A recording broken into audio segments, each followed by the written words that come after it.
فرمایا وَمَن يَتَّقِ اللَّهَ يَجْعَل لَّهُ مَخْرَجًا وَيَرْزُقْهُ مِنْ حَيْثُ لَا يَحْتَسِبُ، اور اس کو وہاں سے رزق دے گا جہاں سے وہ سوچ بھی نہیں سکتا، اس کو خیال بھی نہیں جائے گا۔ ایک تو نا ہمارا خیال ہمیں یہاں سے مل سکتا ہے، ہم اس انسان سے فائدہ اٹھا لیں، ہم اس کی خوشامد کر لیں اور اس سے فائدہ اٹھا لیں۔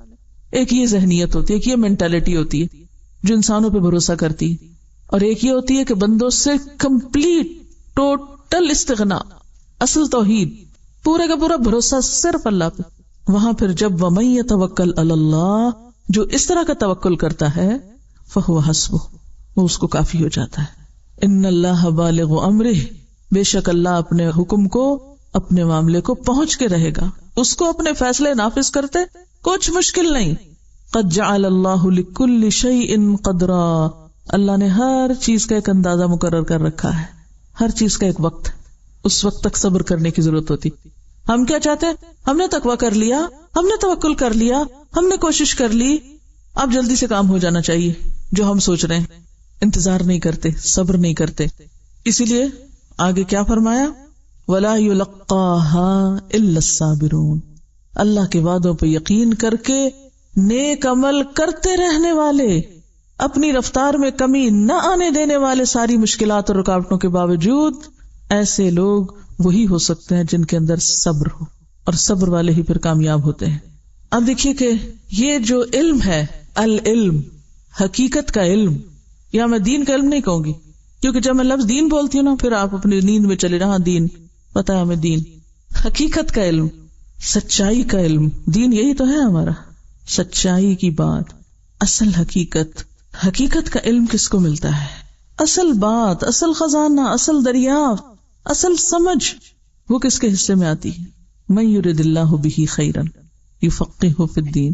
اصل سمجھ محض چیزوں کے رٹنے سے نہیں آتی، سمجھ کا جو راز ہے وہ اللہ کا خوف ہے، جو اللہ سے ڈرتا ہے۔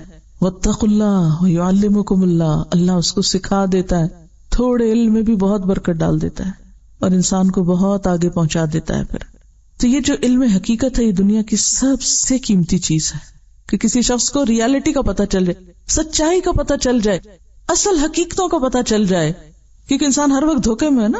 آپ کسی چیز کو کسی طرح دیکھ رہے ہیں وہ ویسی ہے ہی نہیں، جس چیز پہ آپ بھروسہ کر رہے ہیں وہ تو آپ کو سخت نیچے گرانے والی ہے۔ دیکھیں جب آپ قدم رکھتے ہیں تو کہاں قدم رکھتے ہیں؟ آپ چل رہے ہیں رستے پر، کہاں قدم رکھتے ہیں؟ زمین پہ آپ کب قدم رکھتے ہیں جما کے؟ جب آپ کو پتا ہو یہ آپ کا بوجھ اٹھائے گی، تبھی آپ اس پہ بھروسہ کر کے قدم رکھتے ہیں نا۔ اور اگر آپ کو پتا ہو کہ یہ تو مجھے نیچے جا دھنسائے گی، تو رکھیں گے وہاں پاؤں؟ کبھی نہیں رکھیں گے۔ تو یہ ہے ظاہری حقیقتوں کا علم۔ یعلمون ظاہرا من الحیات الدنیا وہم عن الآخرۃ ہم غافلون۔ اور کچھ لوگ آخرت کا علم رکھتے ہیں، یعنی چیزوں کو دنیا کے پس منظر میں نہیں دیکھتے، وہ آخرت کے پرسپیکٹو میں دیکھتے ہیں، وہاں اس چیز کا کیا فائدہ یا کیا نقصان ہے۔ وہ ایک بڑے سے بڑے فائدے کو قربان کر دیتے ہیں، کس لیے؟ یہ میری آخرت کے لیے نقصان دہ ہے، مجھے تو نہیں چاہیے یہ۔ اب دیکھنے والا کہتا ہے ہائے کتنا بے وقوف، اتنا بڑا فائدہ اس کو نقصان کر دیا۔ وہ کہتا ہے نہیں میں اس کو نہ لے کے فائدے میں ہوں۔ تو ایک کے پاس ظاہری علم ہے اور ایک کے پاس حقیقی علم۔ کس کے پاس ظاہری علم ہے؟ جو صرف ظاہری چکا چوند کو دیکھ کے کہہ رہا ہے یہ فائدہ، چلو بھاگو اس کے پیچھے، اور دوسرا کہتا ہے نہیں یہ حقیر فائدہ، یہ تھوڑا سا فائدہ، یہاں زیادہ بڑی انویسٹمنٹ ہے، یہ بڑا فائدہ ہے، وہ دوسری طرف چل پڑتا ہے، اور وہاں کوئی چکا چوند نہیں، کوئی ظاہری رونق نہیں، کوئی ورلڈلی گینز نہیں، کوئی مانیٹری گینز نہیں، کوئی فائدہ نہیں۔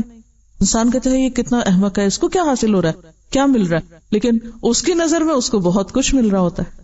اور خاص طور پر جب دین کے لیے قربانی کرنے کا وقت آتا ہے نا، تو صرف وہی کر سکتے ہیں جن کے پاس حقیقت کا علم ہوتا ہے، کیونکہ ان کو پتا ہوتا ہے ان کے ذرے ذرے کا بھی ریوارڈ کتنا بڑا ہے اللہ کے پاس۔ اور جو صرف دنیا کے پیسوں میں تولتے ہیں ان چیزوں کو، وہ کبھی بھی اصل فائدہ نہیں اٹھا سکتے۔ بہرحال اب یہ ہے کہ حقیقت کا علم حاصل کرنے کے لیے ایک کوالٹی بے حد ضروری ہے، اور وہ ہے صبر، صبر اور ان لمیٹڈ صبر۔ کیونکہ اس کے لیے پھر کیا ہے، آپ کو بہت سے پریشرز لینے پڑیں گے، بہت سے دباؤ، بہت سی مخالفتیں، بہت سی چیزیں آپ کو اٹریکٹ کریں گی۔ اب مثال کے طور پر یہاں آپ بیٹھے ہیں مسکین بن کے پڑھنے، نہ دنیا کی رونق نہ کچھ، سفید کپڑے پہن کے اور ہر چیز سے منہ موڑ کے یہاں بیٹھے، کس چیز نے بٹھایا ہوا آپ کو؟ کیوں رکے میں یہاں؟ چھٹی کیوں نہیں کر جاتے؟ جائیے، جو سرٹیفکیٹ ملے گا اس پہ کوئی نوکری نہیں ملنے والی ہے آپ کو، کوئی اس کی قدر نہیں، ان نمبروں نے آپ کو کہیں نہیں فائدہ دینا، پھر کیا وقت ضائع کیا آپ نے؟ اگر ایک ظاہری نگاہ سے دیکھا جائے، دنیا کی نگاہ سے دیکھا جائے، کیا پایا آپ نے ان 2 مہینوں میں؟ اتنا وقت لگا دیا، ظاہری نگاہوں سے تو کچھ بھی نہیں پایا، اگر آپ اس کو تولیں کہیں تو اس کو کوئی ایک من وزن نہیں نکلے گا. کتنا مال آپ کا لگ گیا، وقت لگ گیا، آپ کی راحت، آرام، سکون، کھانا پینا، گھر بار، رشتے دار، پتہ نہیں کتنی پریشر آئے آپ پر، کتنی چیزوں نے ہلانا چاہا آپ کو، لیکن آپ اگر جمے رہے تو کس کے ساتھ؟ صبر کے ساتھ. تو یہ صبر ہے جو انسان کو حقیقت کا علم دیتا ہے، اور تب انسان ساری قربانیاں کر کے جمع رہتا ہے اور اس کے پائے استقامت میں لغزش نہیں آتی، کیونکہ اس کو معلوم ہے کہ وہ جو کچھ حاصل کر رہا ہے وہ خیر مما یجمعون، ان سب چیزوں سے اعلیٰ و افضل ہے جو لوگ باہر سمیٹ رہے ہیں اور اکٹھا کر رہے ہیں. تو حقیقت کا علم اس کو ملتا ہے جو ظاہری چیزوں کی چکا چوند سے متاثر ہوئے بغیر اپنا کام کر سکے، جو ڈسٹریکٹ کرنے والی چیزوں سے ڈسٹریکٹ ہوئے بغیر کام کر سکے، جو رکاوٹوں کے باوجود چل سکے، جو نقصان گوارا کرتے ہوئے ایک اصل چیز کو پانے کے لیے کوشش کرے. اب دیکھیں جو کان کن ہوتے ہیں نا، آپ کو پتہ ہے کہ بعض اوقات ان کی لائف رسک پہ ہوتی ہے. ڈائیورس سمندر کے اندر جا کے لائف رسک پہ ہوتی ہے، اڑنے والے بہت سے رسک پہ، ماؤنٹینئرس رسک پہ. کیا چیز ان کو خطروں میں ڈالتی ہے؟ وہ بزدل نہیں ہوتے. بزدل لوگ نہ ڈائیور ہو سکتے اور نہ ہی کوئی اور اس طرح کے کام کر سکتے. کیا چیز ان سے یہ سب کچھ کرواتی؟ وہ کہاں سے بہادری، وہ کہاں سے جرت آتی؟ اس کے پیچھے مقصد ہے نا، اسی کے لیے ڈیووشن ہے اور ڈٹرمینیشن ہے. جب تک ہم دنیا میں الجھے رہے نا، دنیا ہماری نگاہ میں رہی، ہم حقیقت کے علم تک پہنچ بھی نہیں سکتے، اس کا قطرہ بھی نہیں پا سکتے جب تک اس سے نہیں اٹھتے. کیونکہ پھر آپ کی پرائرٹیز کچھ اور ہوں گی نا. آپ کو کچھ لوگوں کو خوش کرنا ہے، کچھ ان سے مفادات حاصل کرنے ہیں، کچھ ان کی نظروں میں کچھ بننا ہے، تو آپ تو کچھ اور کام کرتے رہیں گے. تو کرتے رہیے، حقیقت تک نہیں پہنچ سکتے. وہ علم جو آپ کو آخرت کے فائدوں تک پہنچا دے.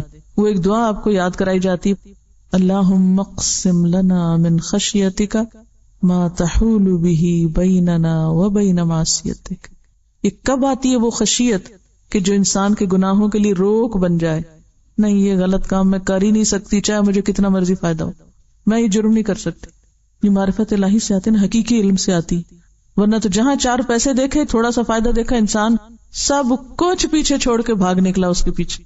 فانسلخ منہا فاتبعہ الشیطان فکان من الغاوین. وہ جو کتے کی طرح دنیا کی طرف لپک گیا شخص. ومن طاعتک ما تبلغنا بہ جنتک. یہ ہے نا حقیقت کا علم. ایسی اطاعت دے، ایسی فرما برداری دے کہ جو ہمیں تیری جنت تک پہنچا کے دم لے. اور وہ تبھی ہو سکتی ہے جب انسان ساری اٹریکشن سے نکل کر اللہ کے لیے خالص. ومن الیقین ما تہون بہ علینا مصائب الدنیا. ہمیں ایسا یقین دے. دیکھیں کہ یقین کی دولت ہوتی تو صبر آتا ہے. جب آپ کو اپنی کامیابی کا یقین ہے نا کہ جو رستہ میں نے اختیار کیا یہ درست ہے، یہ سچ ہے، حقیقت یہی ہے، تو پھر کیا ہوتا ہے؟ پھر انسان کے لیے بڑے بڑے مسئلے کچھ مسئلہ نہیں رہتے، کوئی مشکلات نہیں رہتی، بڑی بڑی تکلیفیں تکلیف ہی نہیں رہتی. ومن الیقین ما تہون بہ علینا مصائب الدنیا اللہم متعنا باسماعنا. اللہ ہمیں ہمارے کانوں سے فائدہ پہنچا، یعنی ہمیں ایسا سننے والا بنا کہ کوئی صحیح بات سنے جو ہمارے دل پہ جائے اور ہمارا عمل بدلے. اللہم متعنا باسماعنا وابصارنا وقواتنا ما احییتنا. اور ہماری ساری قوتیں، جتنے بھی ہمارے پاس صلاحیتیں ہیں، انرجیز، جو بھی پوٹینشیل ہے ہمارے اندر، یا رب اس کو ہم اس طرح استعمال کریں کہ جس کے ذریعے ہمیں تیری رضا مل جائے. متعنا، ہمیں فائدہ دے، ہمیں متاع دے. کس کے ذریعے؟ ہماری ساری قوتوں کے ذریعے. ہم اپنی ساری قوتوں کے ذریعے صرف دنیا کی ظاہری فائدے حاصل کرنے میں آگے ہیں. وجعلہ الوارث منا، ایسے کام کر جائیں کہ صرف ابھی نہیں بعد میں بھی صدقہ جاریہ بن جائیں یہ سارے کام. وجعل ثأرنا علی من ظلمنا، اور اس سے تو ہمارا بدلہ لے لے جس نے ہم پہ ظلم کیا. یعنی ہمیں تو ظالموں سے بدلہ لینے کا بھی وقت نہیں، کیونکہ ہم اس میں بھی الجھنا نہیں چاہتے. ہم یعنی اتنا فوکس رکھنا چاہتے ہیں اپنے آپ کو کہ ظالموں کا معاملہ بھی تجھ پہ ڈالتے ہیں. وانصرنا علی من عادانا، اور جو ہم سے عداوت رکھتا ہے اس کے مقابلے میں تو ہماری مدد فرما. ولا تجعل مصیبتنا فی دیننا، اور ہمارے دین میں مصیبت نہ ڈال. یعنی دین کا رستہ نہ ہم سے چھوٹے. وَلَا تَجْعَلِ الدُّنْيَا أَكْبَرَ هَمِّنَا، اور دنیا کو ہماری سب سے بڑی فکر کی چیز نہ بنا، کیونکہ یہ سب سے بڑی بلا ہے، مصیبت ہے جو انسان کو آخرت سے غافل کرتی ہے اور کم درجے کے کام کرنے پہ لے آتی ہے. وَلَا تَجْعَلِ الدُّنْيَا أَكْبَرَ هَمِّنَا وَلَا مَبْلَغَ عِلْمِنَا، اور نہ اسے ہمارا منتہا علم بنا، یعنی ہمارے علم کا سورس دنیا نہ ہو، کیونکہ حقیقت پر مبنی نہیں ہے وہ علم جس کے پیچھے اغراض صرف دنیا کا وقتی فائدہ ہے. وَلَا تُسَلِّطْ عَلَيْنَا مَن لَا يَرْحَمُنَا، اور ہم پر وہ شخص مسلط نہ کر جو ہم پہ رحم نہ کرے. تو بہرحال جب تک آپ وقتی کشش کی چیزوں سے دستبردار نہیں ہوتے، لکھ لیجئے یہ جملہ، جب تک وقتی کشش کیا ہوتی ہے؟ کبھی ایک چیز اپنی طرف کھینچتی ہے، کبھی دوسری، کبھی تیسری، اور اس میں صرف مال و دولت نہیں، ہر طرح کی چیزیں ہیں. وقتی کشش کی چیزیں کیا کیا ہیں اس میں؟ اولاد، مال، دوست، اور ہر محبوب چیز، ہر وہ چیز جس سے ہمیں محبت ہے. ہم کام کرنے لگتے ہیں، وہ کیا کرتی؟ ہمیں اپنی طرف کھینچ لیتی. اچھا، اب ہمارا دل ہے اس میں، لہذا ہم بھی بغیر کسی تعامل کے کام چھوڑتے ہیں اور ڈوب پڑتے ہیں، ادھر پھسل جاتے ہیں، ادھر گر پڑتے ہیں. کیا ایسا ہی نہیں ہوتا؟ ہم جو بہت سے کام نہیں کر پاتے، کیوں نہیں کر پاتے؟ کبھی اس کی محبت پاؤں پکڑے ہوئے، کبھی اس کی محبت پاؤں پکڑے ہوئے، کبھی انسانوں کی محبت، کبھی دولت کی، کبھی کسی اور چیز کی. لہٰذا جو ہم زندگی میں منصوبے بناتے ہیں، ارادے کرتے ہیں، ان کو کبھی پورا نہیں کر سکتے، کیونکہ ایسے لوگ کر سکتے ہی نہیں. حقیقت کا علم پانے کے لیے، آخرت کمانے کے لیے، آخرت تک جانے کے لیے جب تک وقتی اور ظاہری کشش کی چیزوں سے اوپر نہیں اٹھیں گے، منزل نہیں پا سکیں گے. کیونکہ چھوٹی چھوٹی چیزیں ہم اپنی طرف ایسے کھینچ لیتی ہیں، ہاں اس میں بڑا فائدہ ہے، چلو یہ کام کر لیتے، اس سے یہ مل جائے گا، چلو ادھر چل پڑتے، اس سے یہ حاصل ہو جائے گا، ادھر چلتے ہیں. یعنی ہر تھوڑی دیر کے بعد اپنے جو موٹیوز ہیں یا اپنے جو ٹارگٹس ہیں یا جو اپنے مقاصد ہیں ان کو بھول جانا، اور کبھی ایک چیز پہ گر پڑنا اور کبھی دوسرے پہ گر پڑنا. دنیا کی رونقوں، دنیا کی مشکلات سے ڈسٹریکٹ ہونا انسان کو منزل سے دور کر دیتا ہے اور حقیقت سے بھی دور کر دیتا ہے. اب دیکھیے کہ دنیا کے اٹریکشن سے اوپر اٹھنا صبر کا مشکل ترین مرحلہ ہے، مشکل ترین صبر ہے. رونقوں کو چھوڑ کر بے رونق چیزوں کو اختیار کرنا، شہرت کو چھوڑ کر گمنامی اختیار کرنا، وقتی فائدوں کو چھوڑ کر بڑے فائدے پر نظر رکھنا، ظاہری نظر آنے والی چیزوں سے پیچھے جا کر اصل کو دیکھ لینا، اس دنیا میں رہتے ہوئے جنت کی خوشبو پا لینا، یہ کون کر سکتا ہے؟ صرف وہی جو انتہائی صبر کرنے والا ہو، سخت صبر کرنے والا. اور جو ایسا صبر نہ کرے اس کا علم اور حکمت میں کوئی حصہ نہیں ہے، علم اور حکمت میں کوئی حصہ نہیں ہے، اس کو خدا کی معرفت گویا ملی ہی نہیں ہے، چاہے وہ بڑی بڑی تفسیریں بھی لکھ ڈالے، وہ علم و حکمت نہیں پا سکتا. ٹھیک ہے، جو شخص ظاہری رونقوں سے اوپر نہ اٹھ سکے، ظاہری چمک دمک سے آگے نہ جا سکے، وہ علم و حکمت نہیں پا سکتا، وہ عمل صالح نہیں کر سکتا.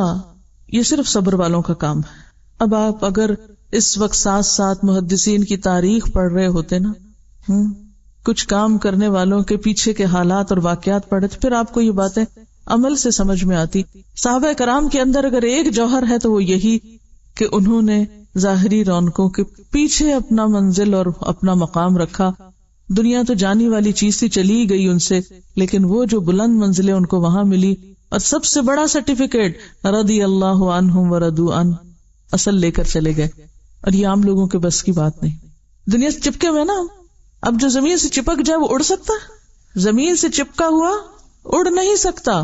تو جو شخص دنیا سے چپکا ہوا ہو اسے علم و حکمت ملے گی، اس کو نہیں مل سکتی، اسے سمجھ بھی نہیں آ سکتی یہ باتیں، وہ پھر دو چاری کے چکر میں ہوگا. اب کیا ہوا؟ فخسفنا به وبداره الارض، اس کو اور اس کے گھر کو زمین میں دھسا دیا. فما كان له من فئة ينصرونه من دون الله، تو اس کا اللہ کے سوا کوئی بھی ایسا مددگار نہ تھا جو اس کے کام آتا. وما كان من المنتصرین، اور اس کی مدد ہونی بھی نہیں تھی. اصل بات یہ کہ دنیا کا رزق جو ہے نا انسان کے لیے امتحان ہے، یہ اللہ کا فیصلہ ہے، جس کو چاہے زیادہ دے، جس کو چاہے کم دے. تو ہونا کیا چاہیے؟ کم ملے صبر کریں، زیادہ ملے شکر کریں، اسی راستے سے کامیابی ہو سکتی. اور اگر زیادہ ملے اور فخر کریں اور کم ملے تو شکوے کریں تو پھر یہ انتہا درجے کی حماقت. اب کیا ہوا؟ وَأَصْبَحَ الَّذِينَ تَمَنَّوْا مَكَانَهُ بِالْأَمْسِ، تو وہ لوگ جو کل تک اس کے مقام کی تمنا کر رہے تھے کاش ہمیں بھی وہ ملتا جو قارون کو ملا. یقولون، اب ان کو سمجھ آ گئی، کہنے لگے وَيْكَأَنَّ اللَّهَ يَبْسُطُ الرِّزْقَ لِمَن يَشَاءُ مِنْ عِبَادِهِ وَيَقْدِرُ، کہ اصل بات یہ ہے جو ہم بھول گئے تھے کہ اللہ اپنے بندوں میں سے جس کا رزق چاہتا ہے کشادہ کرتا ہے اور جسے چاہتا ہے نپا تلا دیتا ہے. یعنی اگر ہمارے کسی بہن بھائی کو یا رشتے دار کو یا آس پاس کے لوگوں کو ہم سے کہیں زیادہ مل گیا تو کیا ہوا؟ یہ اللہ کا فیصلہ ہے. آپ بھی خوش ہوں اس پر کہ اللہ نے اس کے حق میں نعمت رکھی، نہ کہ حسد اور اپنے آپ کو دیکھ کر پھر رونا دھونا. کیا حکم دیا گیا کہ دنیا کے معاملے میں کس کو دیکھو؟ چھوٹے کو دیکھو، شکر پیدا ہوگا، اور دین کے معاملے میں اپنے اوپر والوں کو دیکھو تو عمل کی قوت آئے گی. وَأَصْبَحَ الَّذِينَ تَمَنَّوْا مَكَانَهُ بِالْأَمْسِ يَقُولُونَ وَيْكَأَنَّ اللَّهَ يَبْسُطُ الرِّزْقَ لِمَن يَشَاءُ مِنْ عِبَادِهِ وَيَقْدِرُ لَوْلَا أَمَّنَّ اللَّهُ عَلَيْنَا لَخَسَفَ بِنَا، اگر اللہ ہم پر احسان نہ کرتا تو ہمیں بھی دھنسا دیتا، کیونکہ ہم بھی تو وہی بننا چاہ رہے تھے. یہ تو اللہ کا احسان ہے کہ اس نے ہمیں بچا لیا. وَيْكَأَنَّهُ لَا يُفْلِحُ الْكَافِرُونَ، اب سمجھ آ گئی کہ افسوس ہمیں یاد نہ رہا کہ کافر فلاح نہیں پاتے. تِلْكَ الدَّارُ الْآخِرَةُ، یہ آخرت کا گھر، نَجْعَلُهَا لِلَّذِينَ، یہ تو ہم نے ان لوگوں کے لیے بنایا ہے، لَا يُرِيدُونَ عُلُوًّا فِي الْأَرْضِ، جو زمین میں بڑا نہیں بن کے رہنا چاہتے، جو زمین میں علو نہیں چاہتے. ہم میں سے ہر ایک اپنے آپ کو پرکھ کے دیکھے کہ ہم کیا چاہتے ہیں. کہیں ایسا تو نہیں کہ یہ جذبہ کہیں ہمارے اندر دور کنارے چھپا ہوا ہو جس کو ہم خود بھی ڈسکور نہ کر پائے ہوں، اور یہی خدا نہ خواستہ رکاوٹ نہ بن جائے آخرت کی کامیابی کے راستے میں. تلک الدار الآخرہ، یہ آخرت کا گھر، نجعلها للذین، ہم ان لوگوں کے لیے اس کو بناتے ہیں، لا یریدون علوا فی الارض ولا فسادا، جو دو باتوں سے پرہیز کرتے ہیں، ایک بڑا بننے کی خواہش نہیں ہوتی ان میں، اور دوسرا فساد نہیں کرتے. تو جنت کی آبادی یا جنت میں بسنے والے لوگوں کے اندر دو بنیادی کوالٹیز کا ہونا ضروری ہے، جن کے سینے ذاتی بڑائی کے احساس سے خالی ہوں کہ میں بڑی چیز ہوں. اس چیز کو اندر سے نکالنا پڑے گا، اور یہ صرف اس وقت ہوتی ہے جب ہم لوگوں کی خوبیوں پر نظر رکھیں. عموماً ہم لوگوں کی خامیوں پر نظر رکھتے ہیں اور انہیں حقیر کرتے رہتے ہیں، کنڈم کرتے رہتے ہیں، یہ بھی زیرو ہے، یہ بھی زیرو، یہ بھی زیرو، اس میں یہ خامی، اس میں یہ، اس میں یہ، اور ان سب کے مقابلے میں ہم میں یہ خوبی، اور اپنے گناہ بھول جاتے ہیں، اپنی غلطیاں فراموش کر دیتے ہیں. تو یہ جو علو کی اندر چھپی ہوئی ہوس ہے، جب تک یہ نہ نکلے انسان سیدھا نہیں ہو سکتا، اور یہ نکلتی ہے صرف اللہ کی معرفت سے. اللہ کی پہچان آتی ہے تو انسان کو پتا چلتا ہے میں کتنے پانی میں ہوں، میری کیا حقیقت ہے، میں کیا چیز ہوں، میں کہاں سے بڑا آ گیا، مجھ میں کیا بڑائی آ گئی. اور دوسری چیز ولا فسادا، نہ فساد کرتے ہیں. اور یہ جو فساد ہے یہ بھی کس کے نتیجے میں آتا ہے؟ علو کی خواہش کے نتیجے میں آتا ہے. تکبر کی وجہ سے فساد ہوتا ہے، کیونکہ ایک شخص خود کو بڑا منوانا چاہتا ہے، بڑا بننا چاہتا ہے، اور جب تک آپ کے اندر بڑا بنتے رہنے کی خواہش ہے آپ بگاڑ ہی بگاڑ کرتے رہیں گے، چاہے وہ اصلاح کے نام پر ہو. آپ دیکھیے کہ ہمیں سے کوئی یہ نہیں کہتا میں چاند سے بڑا ہوں، کوئی کہتا ہے میں سورج سے بڑا ہوں، کوئی کہتا ہے میں پہاڑوں سے بڑا ہوں. تو بڑا بننے سے مراد کیا ہے پھر؟ ہاں، انسانوں پہ بڑا بننے کی خواہش کہ میں انسانوں کے مقابلے میں بڑا ہوں، میں اس کے مقابلے میں بڑا، میں اس کے مقابلے میں بڑا. تو انسان کی کمزوری کیا ہے؟ یہ انسان کے اندر یہ جو بڑا بننے کی وہ چھپی ہوئی چور سی چیز ہے اندر، وہ دراصل دوسرے انسانوں کے مقابلے پر ہوتی ہے. اسی کی وجہ سے پھر انسان دوسروں کے حق مارتا ہے، دوسروں سے زیادتی کرتا ہے، ان کی غیبت کرتا ہے، ان کے ساتھ غصہ کرتا ہے، ان سے شکوے شکایات کرتا ہے، ان کو برا بھلا کہتا ہے، ان پہ بڑبڑاتا ہے. سب خرابیاں یہاں سے جنم لیتی ہیں، سب گناہوں کا منبع یہی بڑا. اسی لیے فرمایا نا کہ وہ شخص جنت میں جا نہیں سکتا جس کے دل میں رائی کے دانے برابر بھی تکبر ہو. رائی کا دانا وہ نہیں جنت میں جا سکتا، کیونکہ رائی جتنا بھی رہ گیا نا وہ کینسر، تو اس نے پھر پھیل کے سارے جسم کو لپیٹ میں لے لینا اور ہلاکت کر دینی ہے. اینڈ ریزلٹ پھر وہی ہوگا. اتنا بھی چھٹ گیا باقی. تو جب تک پوری طرح ایلیمنیٹ نہیں ہوتا یہ جذبہ، اس وقت تک اصلاح نہیں ہو سکتی، نہ اپنی اور نہ دوسروں کی. وہ اصلاح کے نام پہ بھی فساد کرتا رہے گا. اچھا، اس کا کیسے پتا چلتا ہے کہ ہمارے اندر بڑا بننے کی خواہش ہے کہ نہیں؟ تھوڑا سا سوچئے، جب کوئی آپ پہ تنقید کرتا ہے آپ کا کیا حال ہوتا ہے؟ اگر کوئی آپ کی بات کاٹ دے تو آپ کا کیا ری ایکشن ہوتا ہے؟ اگر کوئی آپ کو اہمیت نہ دے، بعض اوقات ایسا ہوتا ہے ہم دوسروں کی نگاہ میں اہمیت چاہتے ہیں، ہمیں مانا جائے. کسی نے نہیں مانا آپ کو تو کیا ری ایکشن ہوتا ہے؟ کہاں کھڑے ہوتے ہیں پھر آپ کا اخلاق کہاں ہوتا ہے؟ تو اس جذبے کا پتہ آپ سب کو لگانا یہ آپ کا ہوم ورک ہے. اور ہوم ورک سے مراد آج سے کل کے دن تک نہیں ہے، یہ آئندہ زندگی کا ہوم ورک ہے. یہ آپ کی اسائنمنٹ ہے فار ایور، مرتے دم تک، کہ آپ نے اپنے اندر کے چھپے ہوئے اس چور کا پتہ لگانا کہ یہ کہاں ہے. اور یہ پتہ کہاں چلے گا؟ جب آپ لوگوں کے بیچ میں ہوں گے، معاملہ کر رہے ہوں گے. جب آپ پہ تنقید ہوگی تو آپ کیا کر رہے ہیں، جب آپ کی مخالفت ہوگی تو آپ کیا کر رہے ہیں، جب آپ کو نظر انداز کیا جائے، نظر انداز، تو آپ کیا کریں گے، جب آپ کو پیچھے کر دیا جائے تو آپ کیا کریں گے، جب آپ کو اہمیت نہ دی جائے، جب آپ کو پوچھا نہ جائے تو پھر آپ کیا کریں گے. پھر پتہ چلے گا کہ اندر بڑا بننے کی خواہش ہے یا نہیں. کسی کی زبان یا قلم یا انداز یا رویہ یا روش، کسی بھی چیز سے جب احساس برتری کو ٹھیس پہنچے، ٹھیس، تو پھر آپ سمجھ لیجئے کہ یہاں معاملہ کچھ گڑبڑ ہے. دیکھیے، جب تک بندوں سے بے نیاز نہیں ہوتے نا، ان کی محبتوں سے، ان کی نفرتوں سے، ان کی تعریفوں سے، ان کی تنقیدوں سے، ان کے شکریہ سے، ان کی جزا سے، ان کے بدلے سے، ان کی طرف سے ملنے والے فائدوں سے، جب تک بے نیاز نہیں ہوتے اور جب تک ایک اللہ کو نہیں پکڑتے ہر چیز میں، تو آپ اس مشکل سے نہیں نکل سکتے. کوئی کچھ کہہ دے تو انسان کو سوچنا چاہیے کہ پتہ نہیں میں تو اور بھی کتنا خراب ہوں، چلو شکر ہے اس نے اتنی بھی میری طرف توجہ دلائی، فوراً استغفار کرے. اچھا، عام طور پہ ہم کیا کرتے؟ فوراً جواز تلاش کرنے لگتے، فوراً جواب ڈھونڈنے لگتے، فوراً صفائی پیش کرنا شروع کر دیتے. بہت سے لوگوں کی اگر عام گفتگو کا جائزہ لیا جائے تو وہ صرف اپنے اعمال کی صفائی پیش کر رہے ہوتے ہیں، صرف عذر کر رہے ہوتے ہیں، صرف وجوہات بتا رہے ہوتے ہیں، یہ میں نے اس لیے نہیں کیا، یہ میں نے اس لیے نہیں کیا، یہ میرا یہ مقصد نہیں تھا، یہ میرا وہ وجہ نہیں تھی. یہ کیا چیز ہے؟ یہ کس قسم کی گفتگو ہے؟ کوئی چور ہے نا پیچھے جو آپ اپنی صفائی اور اپنی ہی بڑائی بیان کیے چلے جا رہے ہیں. کوئی خاموش ہو جائے. اگر آپ سچے ہیں اللہ آپ کو سچا کر دے گا. آپ کو وہ واقعہ یاد ہوگا کہ غزوہ خیبر کے موقع پر جب آپ صلی اللہ علیہ وسلم نے غنائم تقسیم کیے تو ایک صحابی موجود نہیں تھے. آپ نے ان کا حصہ رکھ دیا. جب وہ آئے تو آپ نے ان کا حصہ ان کو دیا. رو پڑے، کہنے لگے اللہ کے رسول صلی اللہ علیہ وسلم، میں اس لیے تو یہاں نہیں آیا تھا، میں یہ لینے تو نہیں آیا تھا، میں اللہ کی راہ میں جہاد کرنے آیا ہوں، میں اس چیز کے لیے نہیں آیا تھا، میں تو شہادت کے لیے آیا تھا. گلے کی طرف اشارہ کیا، میں شہادت کے لیے آیا تھا. آپ نے فرمایا اگر تم اپنی بات میں سچے ہو تو اللہ تمہاری بات سچی کر دے گا. جو تم چاہتے ہو اللہ وہی تم کو دے گا، کیونکہ اللہ تو بندوں سے نیت کے ساتھ معاملہ کرتا ہے نا. جس نیت کے ساتھ تم آئے ہو وہ تمہاری نیت پوری کر دے گا. اور واقعی ایسا ہوا. اگلے سال وہ غزوے میں شریک ہوا اور اس کے گلے میں تیر لگا. جہاں اشارہ کیا تھا اس نے کہ یا رسول اللہ میں مال کے لیے نہیں آیا تھا، میں تو اپنی جان دینے آیا تھا اللہ کے راستے میں، مجھے تو اپنا رب چاہیے تھا، مجھے یہ چیزیں نہیں چاہیے تھی. تو آپ صلی اللہ علیہ وسلم کو جو خبر ہوئی تو آپ نے فرمایا اللہ نے اس کی بات سچی کر دی کیونکہ وہ سچا تھا. قرآن میں گواہی آتی رجال صدقوا ما عاهدوا اللہ علیہ. اللہ گواہی دیتا ہے ایسے لوگوں کی، رجال صدقوا ما عاهدوا اللہ علیہ. اللہ سے جو وعدے انہوں نے کیے تو سچے کر دکھائے، ان کی نیتیں سچی تھیں. اللہ نے ان کو وہی دیا. جو جس چیز کو چاہتا ہے نا اللہ اس کو وہی دے دیتا ہے. جو بندوں کی توجہ چاہتا ہے، جو بندوں سے تعریف چاہتا ہے، جو بندوں سے صلہ اور بدلہ چاہتا ہے، جو بندوں سے جزا چاہتا ہے، اللہ اس کو اتنی وہی دے دیتا ہے. یہ حقیر چاہیے لے جاؤ اور راضی رہو اسی پر، اور وہ بڑا نہیں ہے تمہارے لیے، اس سے آگے نہیں ہے. تو ہم سب کو سب سے پہلے تو اپنے ساتھ سچا ہونے کی ضرورت ہے، اپنے آپ کو خود دیکھنے کی ضرورت ہے، پھر اللہ کے ساتھ سچا ہونے کی ضرورت ہے. یاد رکھیے جب اللہ کے ساتھ سچا ہونے کی بات ہوگی اللہ ضرور امتحان میں ڈالے گا، ضرور ڈالے گا.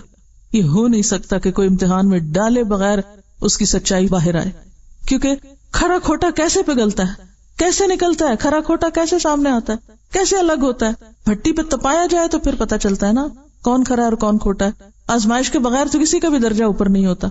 تو ایک شخص جو اللہ کی خاطر نکلا، اللہ کے دین سیکھنے کے لیے، اللہ کا دین سکھانے کے لیے، اس سے کوئی فرق نہیں پڑتا کہ کوئی اس کی تعریف کر رہا ہے، کوئی اس پہ تنقید کر رہا ہے، کوئی اسے شکریہ ادا کر رہا ہے یا نہیں، کوئی اس کو عزت دے رہا ہے یا نہیں، اس کو کچھ مل رہا ہے یا نہیں، کوئی فرق نہیں پڑتا.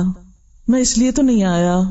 جب اس کو کوئی سیٹ بیک ہوتا ہے، کوئی نقصان ہوتا ہے، کوئی اس کی ایکسپیکٹیشن ٹوٹتی ہے تو فوراً کیا کہتا ہے، میں اس لیے تو نہیں آیا تھا، میں اس لیے تو نہیں نکلا، میں اس لیے تو نہیں چلا، میں اس حقیر دنیا کے لیے تو نہیں آیا، مجھے کچھ اور چاہیے. وہ تو پھر دنیا کی طرف سے ملنے والے فائدوں پر بھی آنسو بہاتا ہے کہ یہ کیا ہوا یا رب، اس لیے تھوڑی کیا تھا، مجھے تو چاہیے تھا. اور میں تیرے سے کم کسی چیز پر راضی نہیں ہوں کہ تو مجھے نہ ملے اور یہ دنیا کی ٹھیکریاں مل جائے مجھے، تیرے سوا چھوٹی چیزوں میں میں راضی نہیں ہوں. تو جب تک اس سے اوپر نہیں اٹھیں گے، لا یریدون علوا فی الارض ولا فسادا، اس وقت تک وہ حاصل نہیں ہو سکتی جس کا وعدہ ہے. اور اللہ کتنا قدردان ہے، من جاء بالحسنہ، جو ایک نیکی لایا، فلہ خیر منہا، اللہ اس سے بہتر اس کو بدلہ دے گا. ومن جاء بالسیئہ، اور جو برائی لایا، جس نے برائی کی، فلا یجزی الذین عملوا السیئات الا ما كانوا یعملون، تو وہ نہ بدلہ دیے جائیں گے ان برائیوں کو جو انہوں نے کیے مگر وہی جو وہ عمل کرتے رہے. آخرت کا گھر ان لوگوں کے لیے ہے جو زمین پر اپنی بڑائی نہیں چاہتے اور فساد نہیں کرتے.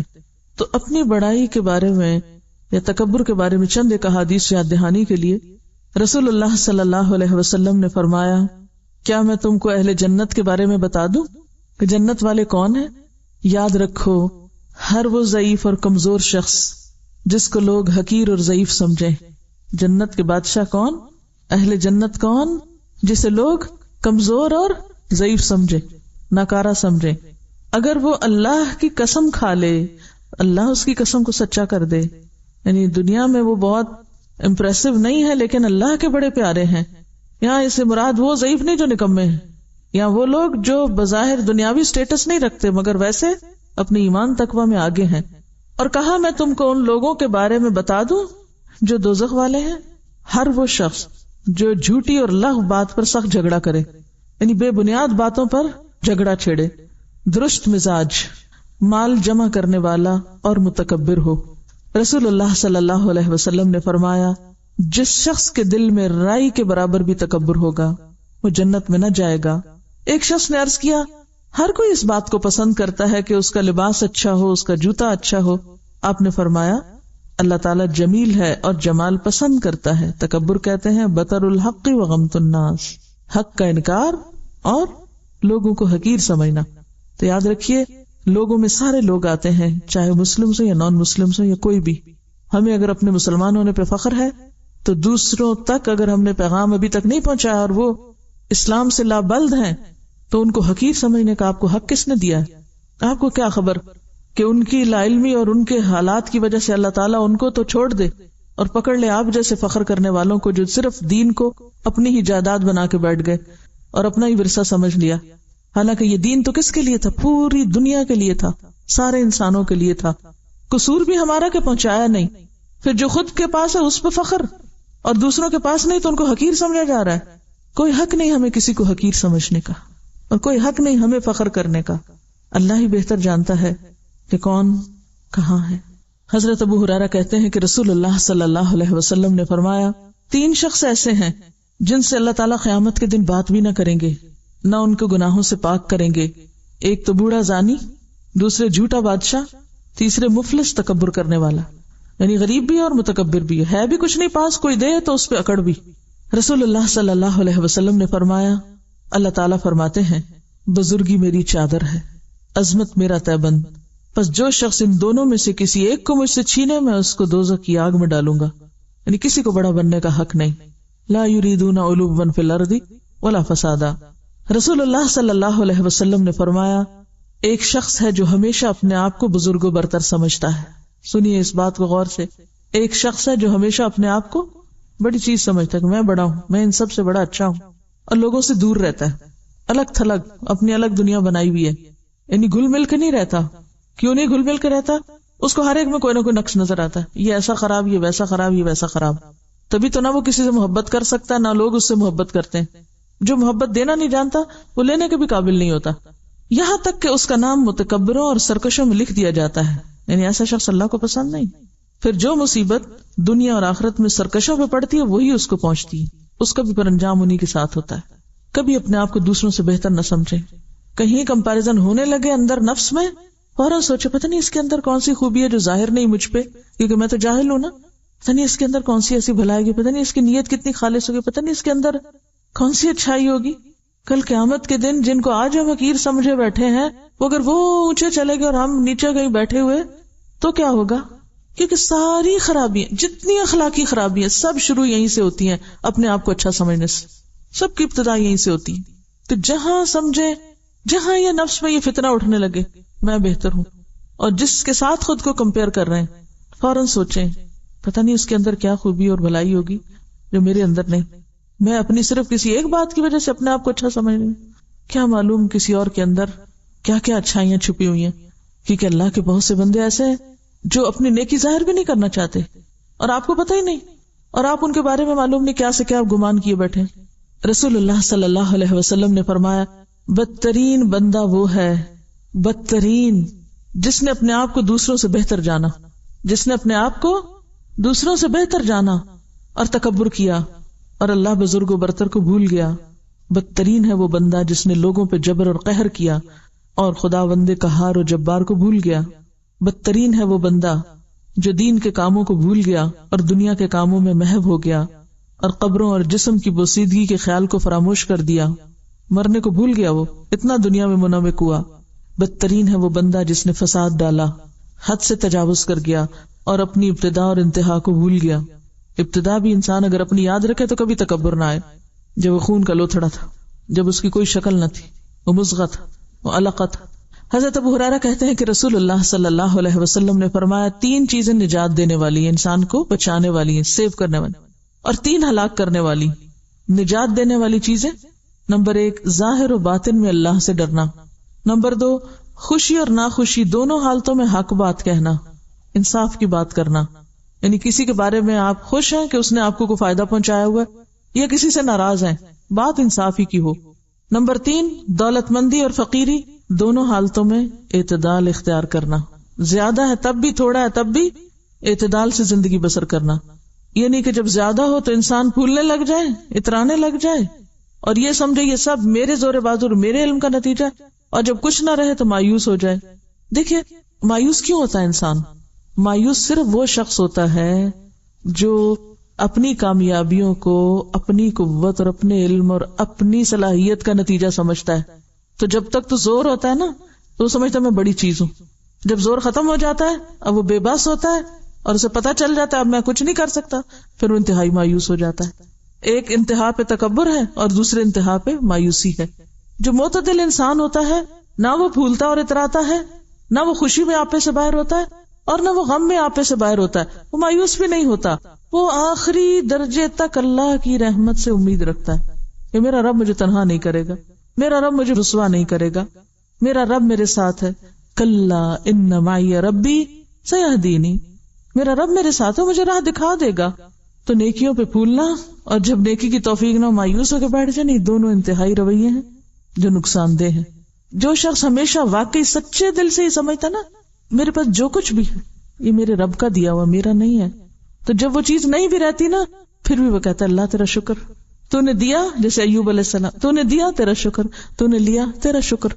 وہ جانے پہ کسی چیز کے ناراض نہیں ہوتا اپنے رب سے، وہ مایوس نہیں، کہتا رب تو نے دیا تھا نا، تیرا مال، تیری امانت. اور یہی وجہ کہ ایسے لوگ بڑے بڑے صدموں میں بھی اپنے آپ کو سنبھالے رکھتے ہیں، وہ اپنے ہوش و حواس گم نہیں کر بیٹھتے، وہ کسی نقصان پر خود کو نہیں نقصان پہنچا دیتے، وہ کسی کے مرنے کی خبر سن کے خود کو نہیں مار بیٹھتے، کیونکہ وہ اعتدال میں ہے. اور ہلاک کرنے والی چیزیں، نمبر 1 وہ خواہش نفس جس کی پیروی کی جائے، یعنی جو دل میں اب انسان کرنا شروع کر دے، وہ خواہش نفس جس کی پیروی کی جائے، وہ حرص اور بخل جس کا انسان غلام بن جائے، اور آدمی کا اپنے آپ کو دوسروں سے بہتر خیال کرنا. ہم سب اپنا جائزہ لیں.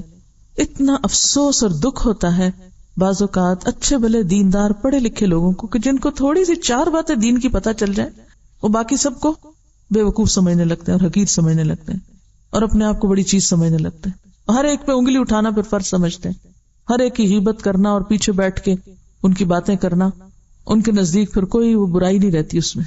تو یہ جو فتنہ ہے نا خود کو بڑا سمجھنے کا، رائی کے دانے برابر بھی رہ گیا نا اندر تو جنت میں جانے کے قابل نہیں ہے انسان، کیونکہ سارے فساد اور بگاڑ یہاں سے شروع ہوتے ہیں.